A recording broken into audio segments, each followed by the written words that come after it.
নমস্কার, শিক্ষা কুটিরের আরো একটি নতুন আপডেটে তোমাদের স্বাগত জানাই। তো বাংলার সাজেশন CC1 চাইল্ড স্টাডিজের সাজেশন তোমরা পেয়ে গেছো। বাংলা সাজেশন আজকে আপাতত দিচ্ছি এবং কালকে আর ব্যালেন্স দুটো সাবজেক্ট দেবো। রবিবারের মধ্যে তোমাদের পুরো সাবজেক্ট কিন্তু দিয়ে দেওয়া হবে, সেই কারণে নজর রাখো শিক্ষা কুটিরের। তো যাই হোক, সাজেশনের আজকে বাংলা খুব বেশি কিছু বলবো না তোমাদের, কিন্তু যেহেতু তোমাদের 22-24 শিক্ষাবর্ষ, সেই কারণে তোমরা জোর যে সালগুলো রয়েছে, অর্থাৎ 20-22 সেশন, 18-20 সেশন, এই প্রশ্নগুলো খুব ভালো করে দেখবে। এবং আমার যে সাজেশনের প্রথম পেজ রয়েছে সেটা খুব ভালো করে দেখতে হবে, এবং প্রথম দুটি পেজ পড়লে আশা করি তোমাদের কোনো সমস্যা হবে না।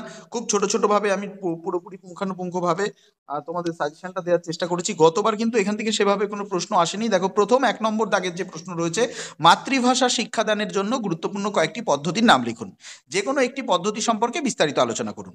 এবার এখানে পদ্ধতি হিসেবে তোমাদের পড়তে হবে প্রকল্প পদ্ধতি, অনুবন্ধ পদ্ধতি, আর সেই সঙ্গে রয়েছে বর্ণানুক্রমিক, শব্দানুক্রমিক। এই 4টে পদ্ধতি তোমরা যদি পড়ে যাও, তাহলে পৃথিবী উল্টে গেলেও তোমাদের কোনো সমস্যা হবে না। তার জন্য আমরা প্রথমেই রেখেছি মাতৃভাষা শিক্ষাদানের জন্য কয়েকটি পদ্ধতির নাম লিখুন, যে কোনো একটি পদ্ধতি সম্পর্কে বিস্তারিত আলোচনা করুন। এখানে তোমরা কি পড়বে? প্রকল্প পদ্ধতি পড়বে, অনুবন্ধ পদ্ধতি পড়বে, ঠিক আছে। তারপরে হচ্ছে বর্ণানুক্রমিক, শব্দানুক্রমিক। এখানে যেগুলো রয়েছে তোমরা স্ক্রিনশট দিয়ে রাখতে পারো, এগুলো তোমরা পড়বে, অবশ্যই পড়বে। এটা কিন্তু এবছরের জন্য মোস্ট ইম্পর্টেন্ট রয়েছে। এরপরে সেকেন্ড যে প্রশ্নটা রয়েছে আমাদের সাজেশনে, সেটা হচ্ছে 3য় শ্রেণী থেকে 5ম শ্রেণীর বাংলা পাঠ্যপুস্তকের যে কোনো একটি একক নিয়ে ব্যাপ্ত পাট্টিকা বা অনুপাট্টিকা, অর্থাৎ মাইক্রো অথবা ম্যাক্রো, যে কোনো একটা কিন্তু আসতেই পারে পরীক্ষায়। এই দুটো কিন্তু তোমরা অবশ্যই পড়ে যাবে, যে ম্যাক্রো এবং মাইক্রো। অর্থাৎ মাইক্রো যদি দেয় তাহলে তোমরা স্কিলগুলো ভালো করে দেখে যাবে, আর ম্যাক্রো দিলে তো কোনো কথাই নেই, বড়। তো এই ক্ষেত্রে কিন্তু অবশ্যই এটা ইম্পর্টেন্ট রয়েছে। এবার যেটা রয়েছে, যে ব্যাকরণ পাঠদানের যে পদ্ধতি আছে, যে ব্যাকরণ পাঠকে আকর্ষণীয় করার জন্য একজন শিক্ষক হিসেবে আপনি কোন পদ্ধতি বেছে নেবেন? উদাহরণ সহ ব্যাকরণ শিক্ষাদানের বিভিন্ন পদ্ধতিগুলি সংক্ষেপে আলোচনা করুন।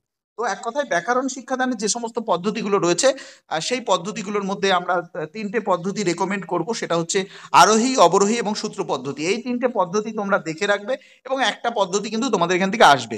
অর্থাৎ আমরা যে একটু আগে বললাম যে মাতৃভাষা শিক্ষাদানের পদ্ধতি, এবং সেই সঙ্গে সঙ্গে ব্যাকরণ শিক্ষাদানের যে এই 3টে পদ্ধতির কথা বলা হলো, এই 3টে পদ্ধতি কিন্তু তোমরা অবশ্যই দেখে রাখবে। নেক্সট যেটা আছে সেটা হচ্ছে ভালো হাতের লেখার বৈশিষ্ট্য। এগুলো বানিয়ে লেখা যায়, এগুলো তোমরা একবার রিডিং মারলেও পেরে যাবে, সেই কারণে তোমরা বানিয়েও পড়তে পারো। একজন আদর্শ শিক্ষকের গুণাবলী কি রয়েছে, এগুলো তোমরা একবার রিডিং মারলেই তোমরা পেরে যাবে। আর সেই কারণে আমি এগুলো নিয়ে আর বিশেষ কিছু বলছি না। ব্যাকরণ শিক্ষাদানের উদ্দেশ্য, গুরুত্ব, প্রয়োজনীয়তাগুলি আলোচনা করো। ব্যাকরণ শিক্ষাদানের সমস্যা কি, এই প্রশ্নটা তোমরা একটু দেখে রাখবে। এই প্রশ্নগুলো মূলত খুব বেশি পড়ার দরকার নেই, একবার রিডিং মারলে তোমরা পেরে যাবে। শুধু পয়েন্ট আকারে লিখে দেবে, আর কিছুই না। ব্যাকরণ শিক্ষাদানের উদ্দেশ্য, গুরুত্ব, প্রয়োজনীয়তা আলোচনা করুন। তারপরে যে প্রশ্নটা রেখেছি, যে দেখো বানান ভুলের কারণ কি এবং প্রতিকার। বানান ভুলের কারণ, প্রতিকার, অথবা ভালো হাতের লেখা, এখান থেকে কিন্তু একটা প্রশ্ন আসছেই। তো যাই হোক, পরের যে প্রশ্ন রয়েছে, যে ভাষা শিক্ষার ক্ষেত্রে শিক্ষা সহায়ক উপকরণ অর্থাৎ TLM এর 3টি উদ্দেশ্য লিখুন। প্রাথমিক স্তরে শিক্ষা প্রক্রিয়ায় সহায়ক 4টি আধুনিক উপকরণের গুরুত্ব লিখুন। এটাও তোমরা মোটামুটি রিডিং পড়লেই পেরে যাবে। এটা মূলত TLM এর থেকে প্রশ্নটা রয়েছে, শিক্ষা সহায়ক উপকরণ। তো এখান থেকেও তোমরা দেখে রাখবে। এই দুটো পেজ পড়ার পরে আর লাস্টের পেজটা না পড়লেও হয়, তাহলে তোমাদের পড়তে হবে সরব ও নীরব পাঠের সংজ্ঞার সুবিধা অসুবিধা, বা বৈশিষ্ট্য সুবিধাগুলো তো বৈশিষ্ট্য বলে চালাতে পারবে। আর সেক্ষেত্রে আমি বলবো যে তোমরা একবার রিডিং মেরে যাবে, এগুলো একবার রিডিং মারলেই পারা যায়। তারপরে দেখো, ভাষা শিক্ষার 4টি স্তম্ভ হলো শোনা, বলা, পড়া, listening, speaking, reading and writing.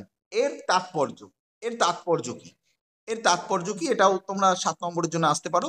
আর মাতৃভাষার শিক্ষার উপযোগিতা, প্রয়োজনীয়তাগুলি লেখো। প্রয়োজনীয়তা বা উপযোগিতাগুলি, মাতৃভাষা থেকে একটা প্রশ্ন আসবেই আসবে। আর লাস্টে যেটা রেখেছি সেটা হচ্ছে মূল্যায়নের প্রয়োজনীয়তা, উদ্দেশ্য, নিরবিচ্ছিন্ন ও সামগ্রিক মূল্যায়নের সংজ্ঞা, বৈশিষ্ট্য, পার্থক্য, আর অভ্যন্তরীণ ও বহি মূল্যায়নের সংজ্ঞা, বৈশিষ্ট্য, পার্থক্য। অর্থাৎ মূল্যায়ন পাঠ থেকে তোমরা একটা দেখতে পারো। তো মূলত এইটুকুনি ছিল আজকের সাজেশন। খুব অল্প সময়ের মধ্যে তোমাদের সাজেশনটা তুলে ধরলাম। তোমরা অবশ্যই নজর রাখো শিক্ষা কুটিরে। তোমাদের পরীক্ষা ভালো হোক, শুভেচ্ছা রইল।